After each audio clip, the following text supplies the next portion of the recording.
একটি গরুর খামার করতে গেলে আপনাকে কি কাজটা করতে হবে? একটি গরুর খামারে কয়েকটা জিনিস খুবই বিবেচনার বিষয়। প্রথমত, গরুর থাকার যে এনভায়রনমেন্টটা, এই এনভায়রনমেন্টের উপর আপনাকে প্রথমত খুবই গুরুত্ব দিতে হবে। দ্বিতীয় যে জিনিসটা আছে, গরুর খামার শুরু করার আগেই গরুর জাত নির্বাচনটা। গরুর জাত যদি ভালো না হয় তাহলে কিন্তু আপনি গরুর খামার করে কোনোদিনই প্রফিট করতে পারবেন না। তৃতীয় যে বিষয়টা, সেটা হচ্ছে গরুর খাদ্য ব্যবস্থাপনা। গরুর খাদ্য ব্যবস্থাপনায় আপনাকে অবশ্যই মাথায় রাখতে হবে গরুর খাবারের সাথে যাতে পর্যাপ্ত পরিমাণে কাঁচা ঘাসের ব্যবস্থা থাকে। এই তিনটি বিষয়কে মাথায় রেখে আমি আপনাদেরকে একটি আদর্শ একটি খামার আজকে আপনাদেরকে দেখানোর চেষ্টা করবো। ক্যামেরা নিয়ে ভিতরে আসবে, আমি একটি খামার দেখাবো আপনাদেরকে।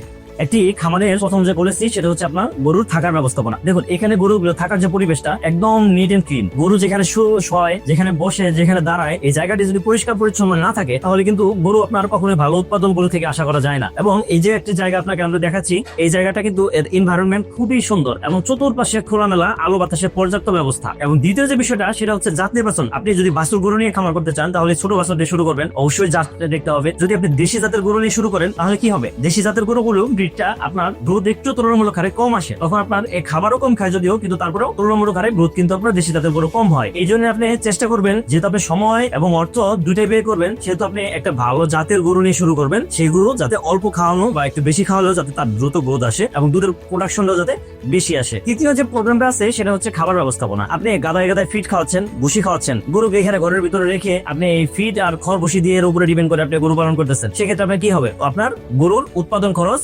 প্রতিনিয়ত বাড়তে থাকবে। এখন আপনার যদি কাঁচা ঘাসের ব্যবস্থা না থাকে সেক্ষেত্রে কিন্তু আপনার খাবার খরচ কিন্তু কমাতে পারবেন না। এই জন্য প্রচুর পরিমাণ কাঁচা ঘাস এবং খড়ের ব্যবস্থা রাখতে হবে। এই জিনিসগুলো যদি আপনি ঠিক না করেই আপনি গরুর খামার করেন তবে কিন্তু আপনি আবারও সেই একই কথাই, গরুর খামারে আপনাকে লস খেয়ে গরুর খামার বন্ধ করে দিতে হবে। এই তিনটি বিষয় মাথায় রেখে গরুর খামার করার চেষ্টা করবেন।